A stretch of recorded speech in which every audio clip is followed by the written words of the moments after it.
G'day, I'm Derek Fildebrandt, publisher of the Western Standard, and you're watching the Alberta Report, our daily updates on the Alberta election campaign trail. I'm joined today by Western Standard news editor Dave Naylor. How are you, Dave? Happy Monday. We've also got one of the Western Standard's Calgary reporters in here today, Jonathan Bradley. Hey, Jonathan. Doing good? Hope you are too. I didn't ask that. We will be joined in a moment as well, though, by Western Standard business reporter out of our Calgary office, Sean Polzer. We're going to be talking about a third NDP candidate in the election here who's now been exposed with explicit communist or Communist Party links. We're going to talk about the latest polls. They're finally starting to conflict with one another. They've all been kind of grouped up, saying more or less the same thing. Now they're starting to show slightly different things. As well as an NDP candidate in the Calgary area compared Alberta's oil to slavery and said that Albertans are a bunch of oil-entitled rednecks. I actually agree. I didn't know that was a pejorative thing.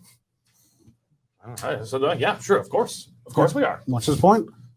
Yeah, I didn't know that was an insult.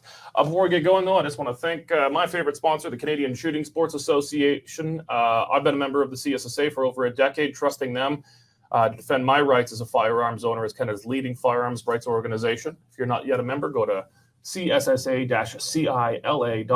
or Google them like I do and click on membership and join today. It's absolutely crucial for gun owners to band together to defend their rights to possess firearms in Canada.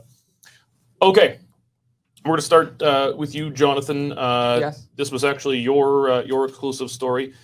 We've had two NDP candidates so far that you've managed to find evidence, photographic and otherwise, of links to communism or communist parties, Yes. Rod Loyola, and another candidate so far. But you have a third one Yes. that you came out with just this weekend. Yes. So this candidate is Gurinder Brar. He's running in Calgary Northeast. And the evidence I was provided to show that he had connections to communism was some of his Facebook posts that he made. So he made one Facebook post in 2016 sharing a post honoring former Chinese President Mao Zedong, who was involved with the Cultural Revolution. And Mao was involved with it, led the Cultural Revolution. Led the Cultural Revolution. Some involvement in which it, we should yes. mention had a death toll that in the minimum estimates has several tens of millions Yes. of murdered Chinese people. So the first post was a quote from Mao talking about armed revolution, and Gurinder Brar shared it with the caption, "For those who say armed war isn't the solution, read carefully." The second post that he shared about was pro-communism was he shared a meme juxtaposing Santa Claus and Karl Marx and was joking about Santa Marx and how Santa Marx is going to take all of the children's toys and redistribute them equally. Mm-hmm. And then the third post was another quote from Mao talking about who are people's friends, who are people's enemies. This is the first question that you need to think about before you engage in a revolution. This was another Mao quote. Yes. Yeah. I'm not sure. I think a lot of people don't know really what the Cultural Revolution was, but Yes. yeah, under by even the most conservative estimates, Mao Zedong, communist dictator of China, has at least quite a few holocausts to his name of murdered people under his rule. Has the NDP issued any kind of statement, retraction, apology for one of their candidates promoting things from the individual who probably has killed more people than anyone else in human history? Yeah, easily outdoing Hitler and probably easily outdoing even Stalin and Genghis Khan. Nothing. I haven't seen anything from the NDP, haven't seen anything from the candidate. When I contacted the candidate, actually, I decided to phone the campaign office, and all that I got was one of his campaign volunteers saying, "Oh, okay, I'll send him a text right now, and we'll see if he gets back to you." And that's it. Has the NDP issued any kind of statement distancing themselves from Mao? Absolutely nothing. Dave, I feel like we have this conversation every day on Alberta Report. It's like a pattern is developing, isn't it? You know, when you find one red under the bed, and there's two reds under the bed, and three reds under the bed. Hey, And the little one said, I don't know what the little one said. I can only just wonder if there might be more. I mean, we've discovered three. Who knows how many are underneath there? Dave, have you seen a peep anywhere in the government-funded and legacy media about now the third communist candidate No, identified? it continues radio silence, and I wouldn't expect them to touch it at all. I feel like we're having this conversation almost every day Stereo. for the last few days. So I'm kind of running out of ways to phrase this to you, but why the hell is this not news? I mean, if a UCP candidate was discovered with even the vaguest, most tangential sympathy towards Nazism, this would be front page news, probably be national news. He'd be fired as a candidate and the party probably doomed on election day. But here we can't get so much as a footnote from a single one of the government-funded media in Alberta. And I feel like that wouldn't have happened even 4 years ago. They were bad 4 years ago, but I feel like something's changed. Why the hell is it just zero? Like, this is clearly relevant news. Well, you've got to consider the source, Derek. It's us. And the mainstream media does not like us. They don't like us in any way, shape, or form because we're coming in and we're mowing their lawn. And we're getting all the good election exclusives that they're not. So if they were to follow one of our stories, it would mean they'd have to acknowledge our existence. Yeah. And they don't want to do that. Plus the fact that the legacy media is mainly a supporter of Rachel Notley and the NDP, and that's the main reason you're not seeing anything in it. So, Jonathan, this is now the third communist or communist-linked NDP candidate running in this election that you found. Tell us quickly about the other two that you've unearthed. So the first one was Rod Loyola, who's running in Edmonton Ellerslie, and he was discovered to have marched with the Communist Party of Canada Edmonton Club in a parade. I was provided with a photo indicating it was him. He's clearly at the front of the pack. He's wearing a black hat, black jacket, and black track pants. And what's interesting is Rod Loyola. Track pants. That means he's Russian. Everyone knows Russians love wearing track pants. And what's interesting, though, is that there's no timestamp on when the photo was. I was unable to find out when it was, but based on some of Rod Loyola's actions, it is credible. And in the photo, you can clearly see that it is him walking in the parade. And the other... Well, there had previously been video of him praising Hugo, having kind of a weird secular seance and prayer for Hugo Chavez after he had passed away, the communist dictator of Venezuela. So we already knew he was kind of in there. And he had performed as a pro-communism rapper in 2007 with songs honoring communist leaders such as Che Guevara and Fidel Castro. That was a new thing that you dug about as well, right? No. That was from the last election, 2019. Oh, okay. Yeah. All right, and then and who is behind Communist Door Number 2? Communist Door Number 2 is Diana Baden, who's the NDP candidate in Calgary, Acadia, and she retweeted a post from a pro-communism account, which was called Vote Communism May 4th. And next to the name, there were hammer and sickle symbols. So with that, she retweeted a pro-communism post honoring American hacker Aaron Swartz, who had broke into MIT's information system to attempt to steal articles from JSTOR, which is a scholarly database. And the post was basically honoring him and his work. You know, normally we'd have a big, long conversation about this, but it's just kind of the third communist in as many, at least, business days as we've had here. And just absolutely zero pickup from legacy media. Nothing. I mean, there have been times when we've done stories where the mainstream media does end up picking it up. But like over the old knowledge, like, oh, Western Standard broke this, or a Western Standard reporter, asked this question and it led to this. But radio silence on this. I mean, I haven't seen that many Oppo stories done on candidates really, except for Kevin Mentigam, who we're going to talk about later. Yeah. Okay. Thank you, Jonathan. Yeah. All right. Well, we've had a fair number of polls come out so far, and until extremely recently, they've all been more or less saying the same thing. They've been off by a few points, but they've always showed a narrow UCP lead. So, losing seats, but still retaining a majority government, probably a fairly narrow one. But now we've got some conflicting ones. So we had Abacus data come out.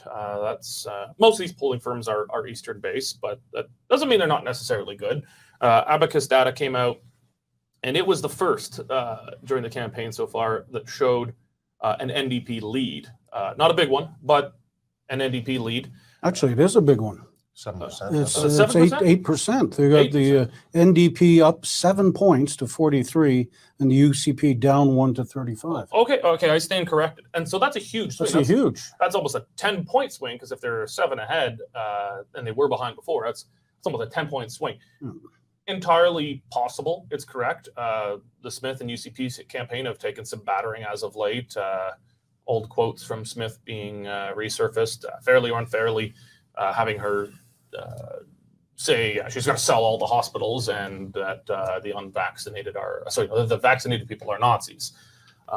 Which, curious, just kind of the reverse of what Justin Trudeau said of unvaccinated, and that apparently wasn't a big deal. But and then we got Main Street also out very recently, showing the UCP still has a slight lead, a very slight lead, and within the margin of error.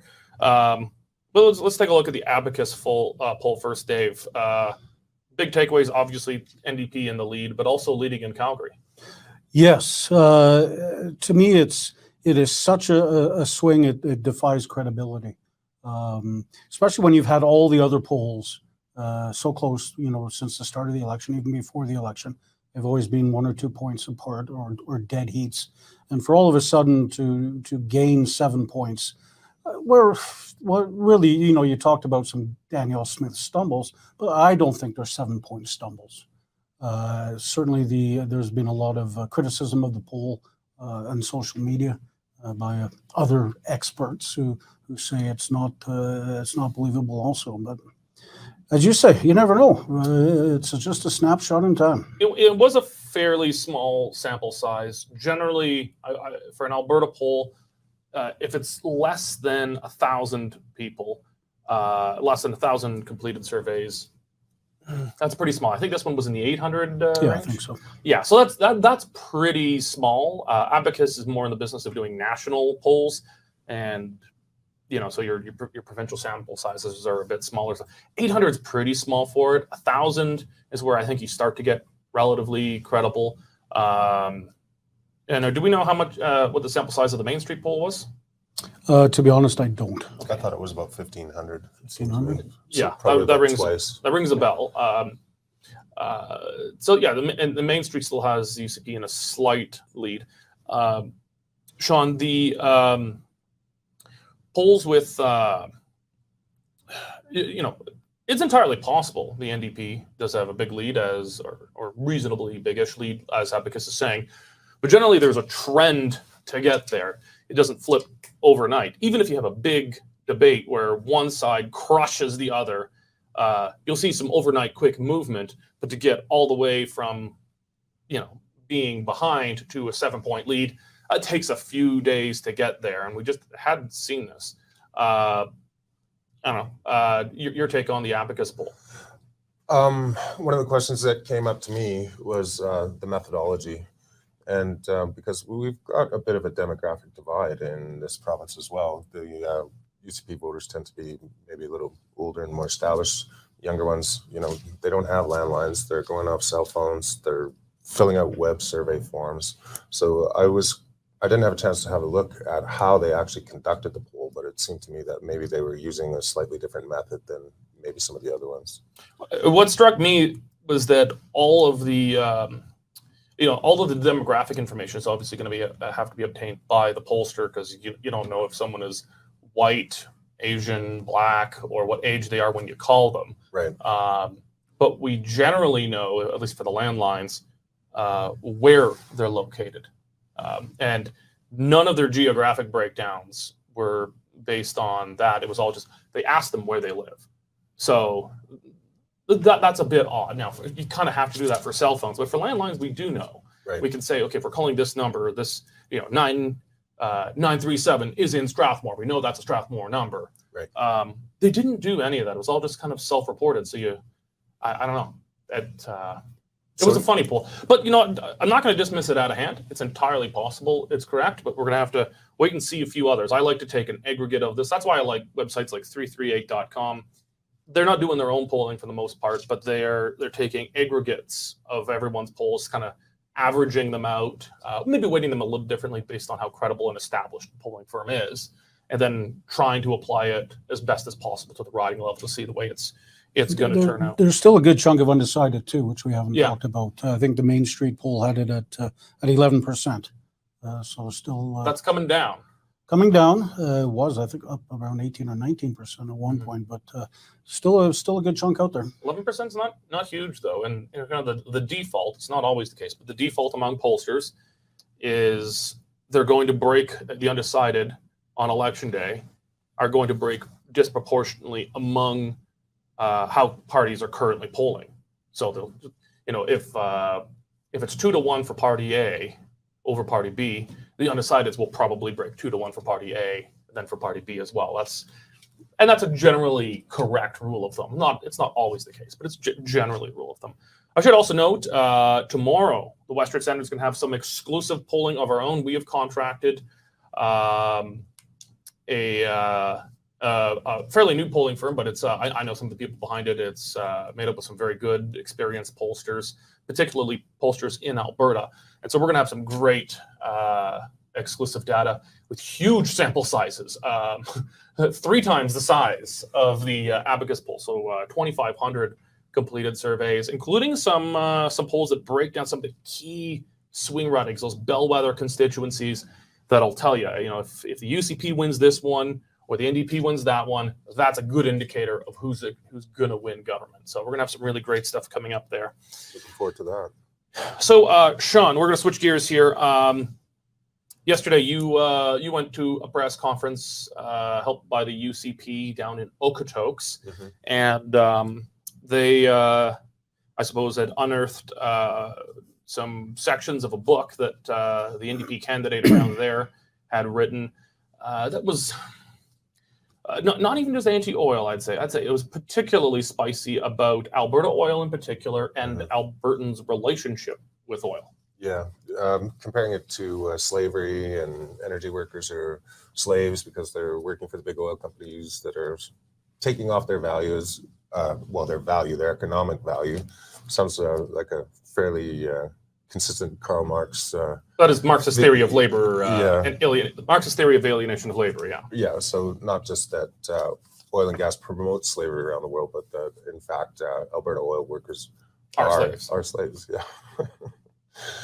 The 18-year-old guy I know with an F-350, a sled and a quad might disagree. And a boat. Yeah. Guys with more disposable income than any one of us. Yeah. And also said something along the lines that Albertans are energy entitled rednecks. Did I get that right? Yeah, sucks seem to be the word that we're sucks. We're oil sucks, which is. Well, then where did the energy entitled rednecks part come from? It was all kind of mashed together. Which I refuse to take as pejorative. Stream of consciousness. That's a bad thing? Energy entitled rednecks? That sounds awesome. I'm not taking that as an insult. My heart's a little red this morning. Yeah. So was this the same candidate who said that, or was another candidate who said? Well, there's been a few candidates actually. It depends on which one you talk about. Shannon Phillips was apparently she wrote a preamble to a book with Mike Hodima. I don't know if you know Mike Hodima. Yeah. Yeah, he's crazy. He's infamous. Yeah, but that one's been fairly well known. For some time. That's not a new one. No, I don't think it's a new one. No, but the UCP brought them all out on Friday and just sort of listed them. This candidate, this candidate, this candidate. They're all anti-oil. Yeah.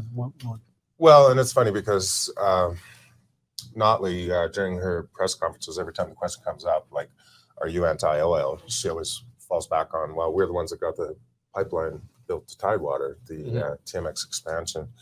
And we were talking this morning about the royalty review that they did when they were elected, and just caused a lot of uncertainty, a lot of anxiety, and then really amounted to not very much. So it seems to me that the mainstream in the party probably is kind of anti-oil, pro-environment, reduce emissions, and a Notley government would definitely have a focus on emissions reduction, but at the same time, it's unclear how anti-oil that it would actually be. Well, they have a complicated relationship, I'd say. I think it's fair to say a lot of their candidates, and certainly kind of the activist membership, grassroots level, it's pretty broadly anti-oil and whatnot, and kind of the greenie movement. But, Rachel Notley, I think, is smart enough. She needs those people voting for her, but it's kind of a Nixon going to China thing. They understand that she's the best they can get. When she won government in 2015, it was a surprise to everyone, including herself. And they're like, holy crap. We made some of these promises here, which like 8 seats in 2015 would have been a victory for them. They ended up with 50 something or something with a majority government. And they realized, well, we kind of need the revenue from oil for this big expansion of social programs that we want to undergo. So they have a complicated relationship with it, Dave. And Rachel Notley has been going to pains to at least try not to scare off moderate voters who, might be sympathetic to some moderate greenie initiatives, but are certainly not anti-oil and wanting to shut it down. No, and I keep in mind when she first became premier, first thing they did, slapped in a carbon tax, which she didn't campaign on. But look, if you're going out and you're promising on the campaign trail, 100 million here, a few hundred million here, 600 million here, 1.2 billion for Calgary, you need the oil money to pay for it. Absolutely. And if the oil money is not there, then it's catastrophic for the government books. And they're going to be struggling even right now at $70 a barrel with all this money. Well, she has promised to also increase taxes on businesses. Yes, that is true. I mean, that'll only make so much, if anything. She's also made the point, too, that when they were in power, the oil revenues amounted to about $3 billion a year. So about $12 billion. And then in the last budget, they were about 27. Which is it's a fair point. I mean, oil revenue is much higher now than it was when she was in government, but she still wanted those revenues. So I think, while she has, I put it this way, her relationship to the oil industry is probably like Danielle Smith's relationship to government monopoly healthcare. They don't probably like either, but they understand politically there's a necessity of maybe not acting on your hardest instincts with these things, that voters are just not there. And in Notley's case, even if voters were there, you'd be killing the golden goose and couldn't do any of the other stuff that she wants to do. And so she's trying to balance it. But it's probably not helpful, Sean, that she's got these candidates that just keep popping up with these hardline kind of extreme anti-oil comments that are not like flippant Facebook posts. Like this particular guy, you wrote this in a book that has presumably been edited and published and probably proofread by the author at least once before being published. Hopefully. Hopefully you think about what you say before This was not rage posting on Twitter. This was a book. Yeah, it was kind of a articulated theory. It didn't seem to me, like you said, it had some pretty basic Marxist principles that you learn in political philosophy in university. Yeah. Well, we won't consider that communist number 4, but definitely borrowing on You Marx's... do see the link, though, eh? It is clearly using Marxist theory of alienation of labor. And for the kids at home who don't know what that is, don't read it. It'll make you dumber. Okay. Gentlemen, thank you very much for joining. And thank all of you for joining the Alberta Report today. We're going to be back again tomorrow with updates and, as promised, with exclusive polling done for the Western Standard. We'll see you tomorrow. Thank you very much for joining us, and God bless. The current Lethbridge feed grain prices are as follows. Cash barley is up $2 at $4.07. Feed wheat is up $4 at $4.08. And corn is up $4 at $394 per ton. In the milling wheat markets, July Minneapolis futures gained 25.5 cents at $8.71, with local hard red spring bid for May movement at $10.30 per bushel. In the oilseeds, nearby canola futures jumped $16 at $729 per ton, with delivered values for May movement at $16.36 per bushel.